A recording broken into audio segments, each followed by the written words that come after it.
Tes, oke. Hatur nuhun. Bismillahirrahmanirrahim. Assalamualaikum warahmatullahi wabarakatuh. Selamat siang Bapak Ibu sekalian. Selamat siang, mohon izin perkenalkan saya Lulu Nailufas dari tim bidang program ekoliterasi, bidang pengajian dan penerbitan. Dalam hal ini kami juga punya fokus untuk mengembangkan model masjid yang ramah lingkungan. Salah satu yang juga jadi fokus penting di tahun ini juga adalah bagaimana kita bisa bareng-bareng berkolaborasi dengan masjid-masjid yang lain untuk menyelenggarakan kurban yang kalau dalam tulisan di sini tidak mengorbankan lingkungan. Nah, sekilas yang pertama adalah sebenarnya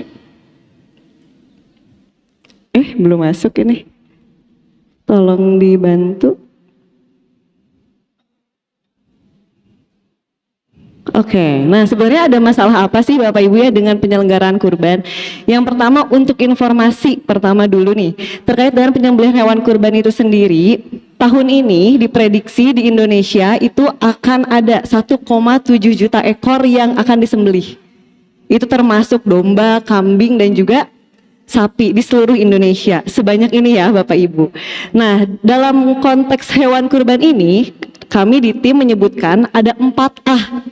Ada 4A yang jadi masalah seringkali. Udah mau bicara masalah, terus ada 4A lagi.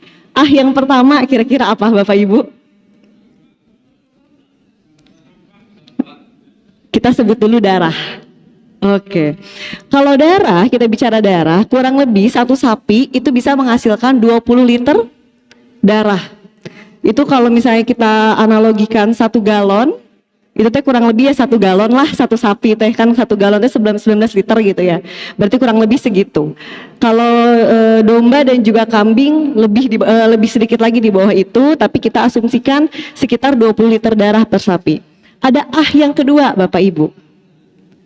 Tulang. Nah, itu masuknya ke limbah.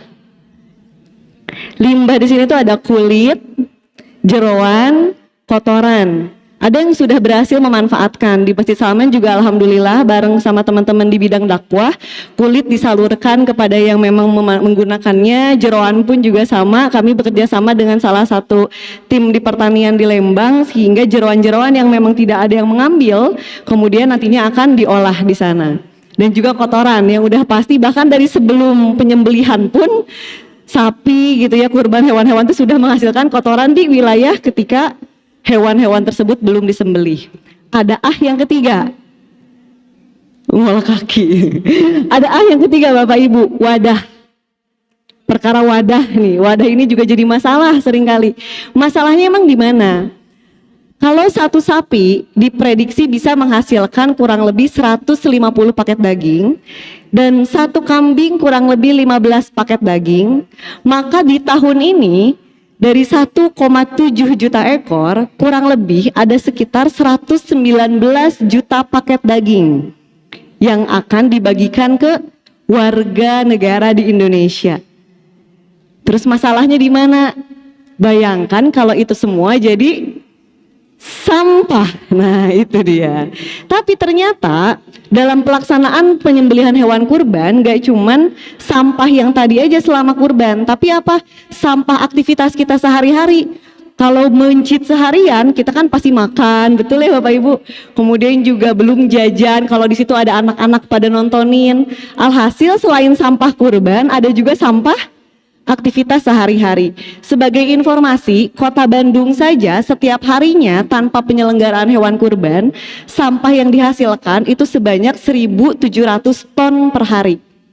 Itu tanpa ada aktivitas-aktivitas event. Jadi dalam aktivitas yang memang itu khusus seperti penyembelihan hewan kurban, Idul Fitri, Ramadan, ini akan sangat meningkat drastis. Di sini permasalahannya. Sehingga yang pertama nih, Lulu ingin izin ngasih lihat beberapa fenomena nih Bapak Ibu. Kalau tadi 20 liter darah dari satu sapi semuanya dibuang begitu saja tanpa dikelola dengan baik, sebut saja ke sungai. Nah, bisa jadi sungai darah lama-lama ya se-Indonesia. 20 liter gitu satu sapi. Dan ini pernah terjadi Bapak Ibu, ini bukan di Indonesia alhamdulillahnya, tapi jangan sampai ya di Indonesia. Ini Lulu ambil satu gambar, ini fenomena di kota Dhaka, ibu kota Bangladesh tahun 2016. Ini kotanya lebih besar daripada kota Bandung, tapi hewan kurbannya lebih dikit. Mereka itu menyembelih sekitar 100.000 ekor hewan kurban, tetapi karena tanpa penanganan yang baik, ketika terjadi hujan yang deras, akhirnya banjirnya banjir darah gitu. Ini pernah terjadi tahun 2016. Kemudian kalau ternyata 4A tadi juga jadi masalah, bisa jadi kayak gini juga, ada Sungai Jeroan. Nah, ini juga berita yang sering sekali gitu ya, jadi kegelisahan, jadi sedih gitu kita teh. Ongkoh cenah berkurban, tapi teh beres kurban sampah jeroan ada di mana-mana, dan paling gampang pasti cari berita pasti ada di sungai. Itu teh udah yang kayak aduh ini sedih gitu ya. Nah, ada lagi nih dari berikutnya tadi. Tunggu saja, nggak cuma sungai, tapi ada gunung. Gunung Kresek. Kalau tadi 119 paket daging kita semuanya menggunakan plastik sekali pakai, tinggal ditunggu saja Gunungan Kresek ada di Kota Bandung minimal gitu ya. Gunungan Kresek. Akhirnya apa ujung-ujungnya? Gunungan sampah. Akibat sampah yang tercampur sehingga tidak bisa diolah. Lulu izin nih mau nanya sama bapak-bapak ibu yang hadir hari ini. Siapa yang beres, barangkali mungkin menerima kresek dari daging kurban, kemudian kreseknya tuh dicuci dulu sebelum dibuang. Ada nggak bapak ibu? Boleh atau diangkat tangan yang nyuci kresek sebelum dibuang. Oh bapak, dicuci dulu, terus dikeringin, dijemur. Masya Allah, boleh tepuk tangan atau untuk bapaknya. Super sekali ya. Karena memang hampir 90% warga kita tentu tidak akan melakukan hal itu. Gitu ya, pasti langsung dibuang. Dibuangnya tercampur, tunggu emang-emang angkut, akhirnya nanti dibawa ke TPA dan jadilah gunungan sampah. Itu akhirnya yang menjadi dilema dari sampah yang selalu ada Bapak Ibu.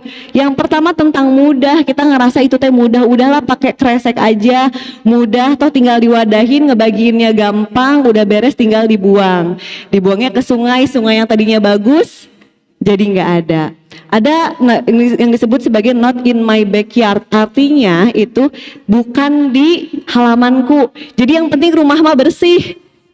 Mau sampah kotor di mananya mah yang penting rumah aku mah bersih. Sampahnya bau di emang-emang, sampahnya bau di truk, sampahnya bau keliling Bandung Raya, sampahnya bau di TPA mah ya sok we lah gitu. Nah itu masalah kita teh. Sok we lah sampah teh teuing ka mana. Yang penting mah rumah bersih, tapi bau di mana-mana kayak gitu. Kemudian juga ini tentang murah. Kita berlindung dengan kata murah Bapak Ibu, tapi itu ada lingkungan yang kita korbankan. Cerita sedikit tentang kresek. Dulu kresek itu dibuat Bapak Ibu untuk melindungi alam kita. Karena apa? Karena untuk menyelamatkan sehingga tidak ada daun yang dipakai terus-menerus.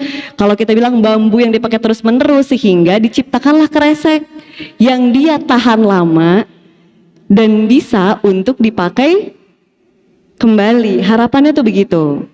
Sekarang lagi kebalik Bapak Ibu ya. Sekarang kebalik, kita teh lagi ngedorong, yuk pakai besek gitu ya. Karena kresek lagi jadi masalah.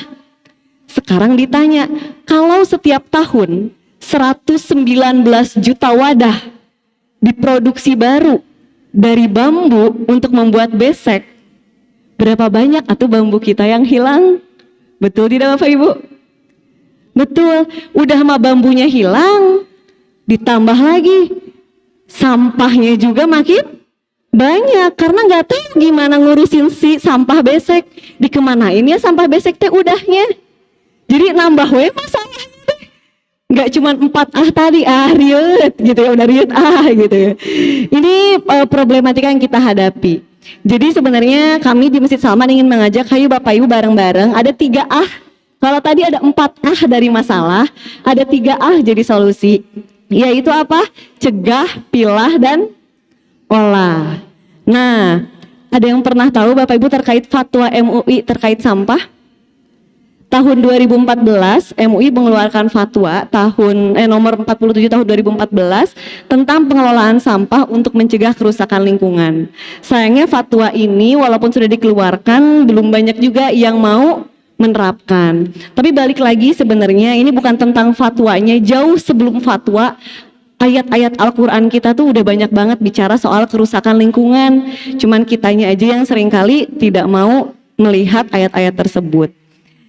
Peraturan pemerintahnya pun sudah ada Bapak Ibu, tapi balik lagi sebenarnya ini bukan tentang berapa banyak peraturannya, mau nggak kita teh ngerubah kebiasaan kita yang dulu kayak gimana, sekarang mau gimana gitu kan. Itu yang susah sebenarnya mah, bukan tentang peraturannya terus bertambah gitu kan. Nah, yang pertama untuk darah sama limbah Bapak Ibu, alhamdulillah ini kita sekaligus mengajak juga. Sebenarnya udah super sekali betapa maha sempurna Allah tuh ngasih contoh untuk semua yang Allah ciptakan langsung tanpa campur tangan manusia, seperti yang organik-organik, kita sendiri gitu ya. Kalau sudah meninggal mah diapakan? Dikubur gitu ya. Jadi darah dan jeroan, kotoran terus nggak usah bingung mau diapain lagi, tinggal dikuburkan saja gitu ya. Ini gambaran singkat, sebenarnya sesederhana, buatlah galian sekitar 1 meter kubik, kemudian nanti dikubur di sana. Disesuaikan lagi dengan jumlah banyaknya darah dan jeroan yang nantinya akan didapat. Percaya Bapak Ibu, ini akan membantu menyuburkan tanah. Udah mah tidak akan masalah, tanah sekitar akan jadi subur dan nggak perlu diapa-apain, nggak usah teknologi gimana-gimana, nggak usah. Ini mah yang penting ada niat mau ngubur atau enggak, itu aja. Cari lahan, mungkin itu tantangan berikutnya ya kalau di kota, mencari lahan. Alternatif lain barangkali memang ada ke lapangan rezeki untuk membuat teknologi-teknologi tambahan, itu juga bisa menggunakan biogas, dibangun instalasinya sehingga bisa menggunakan gas dari hasil limbahnya untuk menghidupkan kompor-kompor di rumahnya masing-masing. Itu juga bisa. Nah, ini yang baru banget, alhamdulillah di Salman tahun ketiga Bapak Ibu kami menggagas satu buah inisiatif gerakan namanya sedekah wadah kurban, pakai aja yang ada. Alhamdulillah udah ditutup pengumpulan wadahnya. Kemarin banget kita baru penghitungan, baru pengecekan wadah, berapa wadah yang terkumpul dari warga-warga. Terkumpul di 2.295 wadah selama 2 pekan pengumpulan. Itu kita ngumpulin Bapak Ibu bareng-bareng dari warga. Yuk warga-warga yang nyimpen, yang numpuk wadah di rumah, kumpulin yuk ke Masjid Salman, biar sama Salman dipakai buat wadah. Kalau ada lebih bisa kita bagi-bagi ke masjid-masjid yang lain. Kayak gimana? Kayak gini Bapak Ibu contohnya.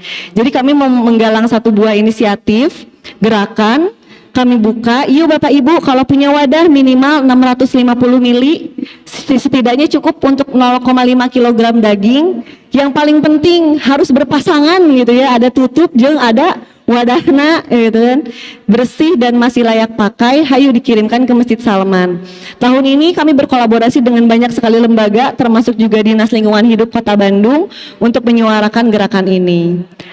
Ada 12 titik, ini informasi juga, barangkali Bapak Ibu sempat membaca informasinya, tidak hanya di Kota Bandung, tidak hanya di Masjid Salman ngumpulinnya, kita kerjasama di beberapa titik sampai di Kabupaten Bandung, Cimenyan, kemudian Ranca Ekek, di Cimahi, di Jatinangor bareng sama teman-teman mahasiswa ITB, di Bojong Soang dan juga di DLH Kota Bandung. Di 12 titik ini akhirnya terkumpul sebanyak wadah yang tadi Lulu sebutkan, sebanyak 2.295 sampai hari Sabtu kemarin. Nah, ini contoh-contoh wadah yang akhirnya kami gunakan di tahun lalu. Ini waktu kita ngumpulin bareng relawan, ngitung-ngitung wadah, ngecek mana wadah yang bersih enggak, kemudian berpasangan atau enggak gitu ya wadah-wadahnya. Kemudian kita timpa lagi pakai daun, banyak wadah-wadah unik juga selama penyelenggaraan. Ini di titik-titik di kolaborator, di toko nol sampah, di warung 1000 kebun. Seru banget Bapak Ibu, dan alhamdulillah tahun ini juga banyak dari kota-kota lain yang juga menghubungi masjid di Garut, masjid di Medan, Semarang, sama di Surabaya, ngontak secara langsung ke Salman bilang boleh nggak kita juga mau bikin ini untuk di masjid kita supaya nggak pakai kresek, supaya warga-warga ngumpulin. Boleh, karena semakin lokal gerakan ini maka penerima manfaatnya pun akan orang-orang sekitar lokal tersebut gitu. Cuman kan kalau di Salman karena kita juga heterogen, jadi kita kumpulin, nanti kita bagikan ke warga-warga sekitar Masjid Salman ITB. Termasuk juga ini kami menambahkan satu label supaya kalau udah dipakai beseknya gimana caranya kalau mau pakai lagi. Kalau udah dipakai beseknya, cara nyucinya kayak gimana? Ada wadah yang plastik, gimana si wadah plastik ini kalau mau dipakai lagi dan gimana kalau nggak mau dipakai lagi. Tapi kalau ingin dibuang dalam tanda kutip, kami mengarahkan udah bawa lagi aja ke Masjid Salaman ITB, tapi dalam keadaan bersih dan kering sehingga bisa kita pakai untuk wadah kurban tahun berikutnya. Ini yang tahun lalu seru banget, alhamdulillah kami nggak kapok akhirnya juga, walaupun sampai bermalam-malam, semalam juga sampai malam gitu kami mengerjakan ini beberes sama relawan-relawan. Terkait dengan sampah nih Bapak Ibu semua, satu lagi gitu ya, yang juga dihasilkan di Masjid Salman, kami mendorong satu upaya transformasi perilaku untuk mendorong orang-orang agar yuk kita berubah bareng-bareng karena Bandung dan bumi kita udah nggak baik-baik aja. Kalau kita terbiasa dengan buang sampah sembarangan, udahlah sebagai seorang muslim, yuk kita buang sampah pada tempatnya. Tapi kalau tempatnya itu masih tercampur dan itu satu tempat, ya itu tuh masih level 1 lah gitu kalau kita mah bilang. Yuk naik level bareng-bareng sebagai seorang muslim, minimal mah di level 2. Yuk simpan secara terpilah sesuai dengan jenisnya. Jenis sampahnya apa, hayu pilah. Tapi ada lagi Bapak Ibu level berikutnya yang kami ajak, yang kami sebut sebagai sedekah sampah. Gak cukup terpilah aja, tapi pastikan sampahnya juga bersih. Hah? Kenapa lu harus dibersihin? Kita kasih contoh. Ada anak-anak jajan jus alpukat di cup plastik, betul? Kemudian ketika udah habis jus alpukatnya, ada sisanya kan ya Bapak Ibu ya, sisa alpukatnya di cupnya. Kalau dia dibiarkan 1 hari, kira-kira apa yang terjadi? Berjamur, bau, mulai muncul lalat. Hal itu sebenarnya yang membuat kenapa tempat sampah itu bau, kotor, dan banyak lalat. Padahal waktu beli tempat sampahnya mah bersih kan, betul? Tempat sampahnya bersih, kinclong, tapi baru 1 hari dipakai, meni udah bau, udah banyak lalat. Bukan tempat sampahnya yang salah, tapi cara kita buang sampah. Kalau orang-orang waktu ngebuangnya dalam keadaan bersih, itu akan jadi tempat sampah yang tetap seperti utuh waktu kita beli. Dan kami harapannya memang seperti itu. Kenapa dinamakan sedekah? Karena ada perilaku terbaik yang kita berikan kepada material yang kita buang, yang katanya udah nggak kita pakai. Begitu Bapak Ibu.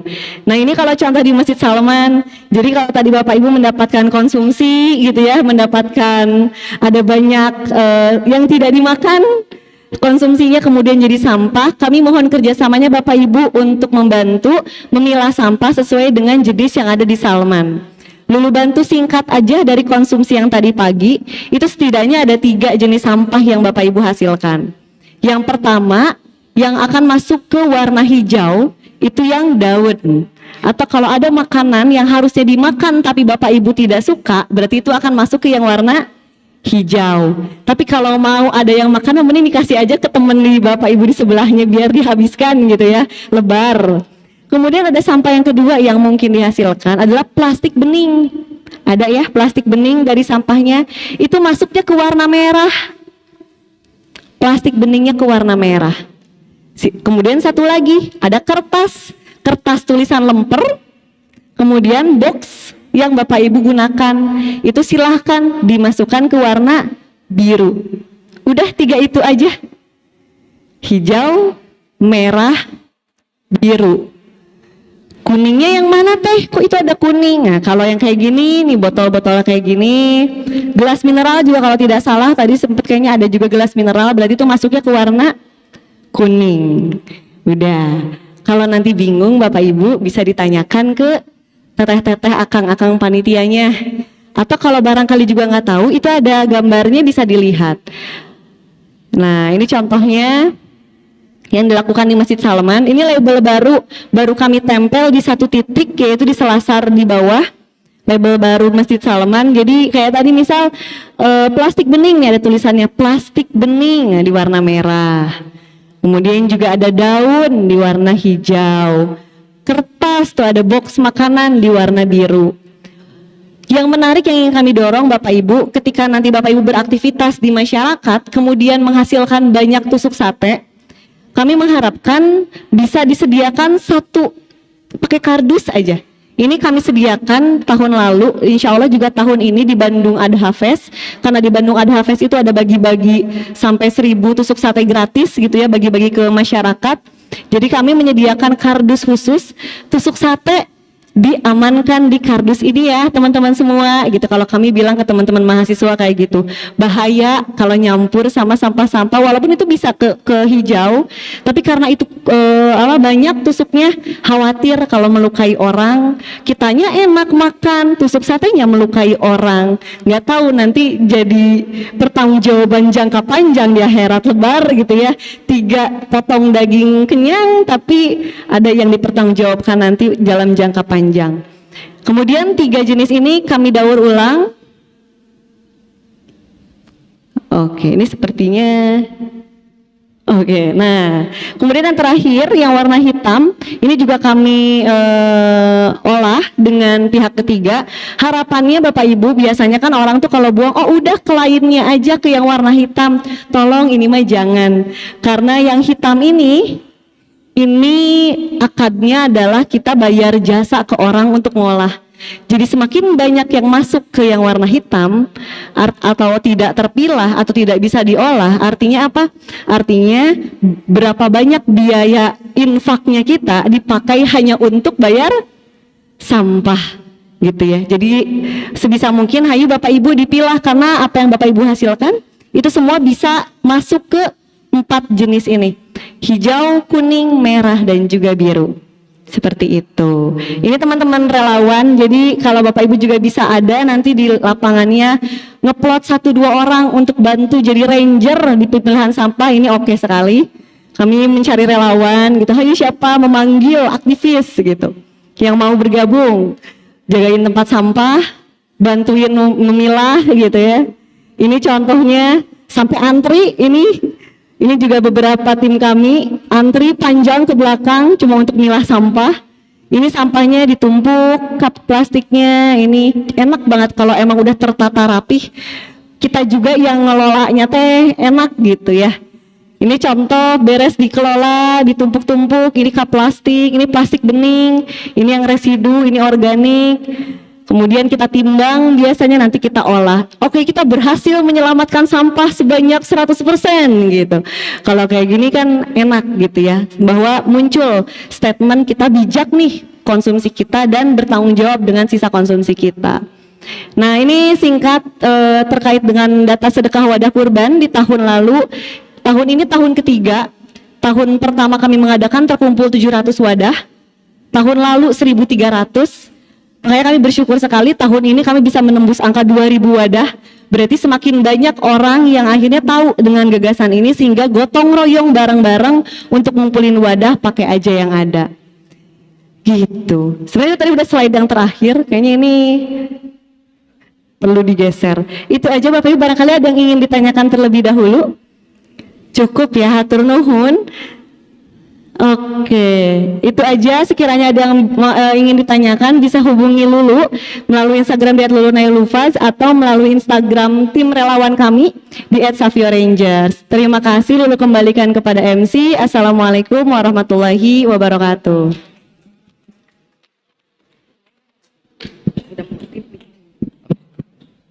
Tes. Waalaikumsalam warahmatullahi wabarakatuh. Ya. Terima kasih banyak kepada Teh Lulu yang sudah menyampaikan materi tambahan yang sangat luar biasa, karena hal ini merupakan salah satu concern Masjid Salman ITB untuk menjadi masjid ramah lingkungan dan menjadi percontohan masjid untuk masjid-masjid yang lain atau di lingkungan sekitar, supaya kita bisa mengurangi limbah sampah yang ada. Karena seperti mungkin Bapak Ibu tahu bahwa sampah plastik ini adalah salah satu masalah sampah terbesar di Indonesia. Bayangkan kalau bapak-bapak yang mungkin tinggal di sekitar Bandung Raya, TPS di yang apa tuh namanya tuh Sari Mukti atau apa gitu ya, kemarin sempat terbakar karena banyak sampah-sampah yang tidak terpilah dan juga sampah-sampah yang tidak terkelola dengan baik, sehingga ada satu percikan api kecil, entah itu puntung rokok atau apapun itu menyebabkan kebakaran yang sangat besar. Dan dampak jangka panjangnya apa? Mungkin bapak atau ibu-ibu rumah tangga yang lain kesulitan untuk membuang sampah ke TPS karena TPS sudah penuh. Seperti itu. Jadi harapannya adalah ini bukan hanya diterapkan di daging kurban saja, di kurban saya, tapi juga diterapkan ke dalam kehidupan Bapak sehari-hari. Karena Indonesia itu adalah salah satu negara yang memiliki daya sumbang sampah yang terbesar gitu. Maka dari itu bukan sebuah prestasi. Kalau bagi saya pribadi itu bukan sebuah prestasi, tapi sebuah teguran bagi kita semua agar kita tidak membuang makanan dan juga tidak membuang sampah sembarangan seperti itu. Karena apa? Dampaknya akan sangat besar, Bapak Ibu. Dampaknya akan terasa kepada anak, cucu, dan cicit kita. Sampah yang kita hasilkan malah diwariskan ke mereka, dan itu sangat tidak baik. Lebih baik mewariskan harta atau uang, betul kan Pak ya? Daripada mewariskan sampah yang ditumpuk dan harus diolah dan harus terurai sangat lama. Bahkan setahu saya sampah plastik itu bisa terurai hingga puluhan tahun. Saya pernah lihat di sosial media ada sampah bungkus, entah itu bungkus ciki atau sampo atau apapun itu dari tahun 90-an. Saya tahu merek-mereknya. Tapi karena tidak terurai dengan baik, itu akan menumpuk dan menjadi limbah yang sangat mencemari lingkungan seperti itu. Jadi harapannya hal ini bisa diterapkan di dalam kehidupan kita sehari-hari seperti itu. Baik, karena waktu sudah menunjukkan pukul 11.40 dan kita masih ada sesi praktik penyembelihan. Nanti bisa bapak-bapak dan ibu-ibu lihat di lapangan. Nanti ada tim kami yang mengarahkan. Namun sebelum itu kita istirahat terlebih dahulu dan untuk persiapan sholat zuhur. Dan insya Allah panitia akan menyediakan makan siang. Nanti makan siangnya itu diambil setelah sholat zuhur. Seperti itu. Jadi silakan bapak-bapak atau ibu-ibu ke masjid dulu. Bisa lewat sini karena ada yang sendalnya lewat sini, bisa juga lewat ke sini seperti itu. Nah, nanti setelah sholat zuhur kembali ke sini, ke GSG, ke ruangan ini untuk mengambil makan siang. Dan silakan bapak dan ibu makan siang di tempat ini, di GSG ini, supaya memudahkan panitia untuk memanage, mengelola sampah-sampahnya seperti itu. Baik. Barang-barang insya Allah bisa di sini karena ada rekan-rekan kami yang akan menjaga. Tapi kalau memang bapak atau ibu ingin membawa tasnya ke masjid, mangga dipersilakan, itu lebih aman. Baik, mungkin seperti itu. Kita bertemu lagi di pukul 1 siang dan silakan untuk mempersiapkan diri untuk salat zuhur. Kami tutup dulu. Assalamualaikum warahmatullahi wabarakatuh.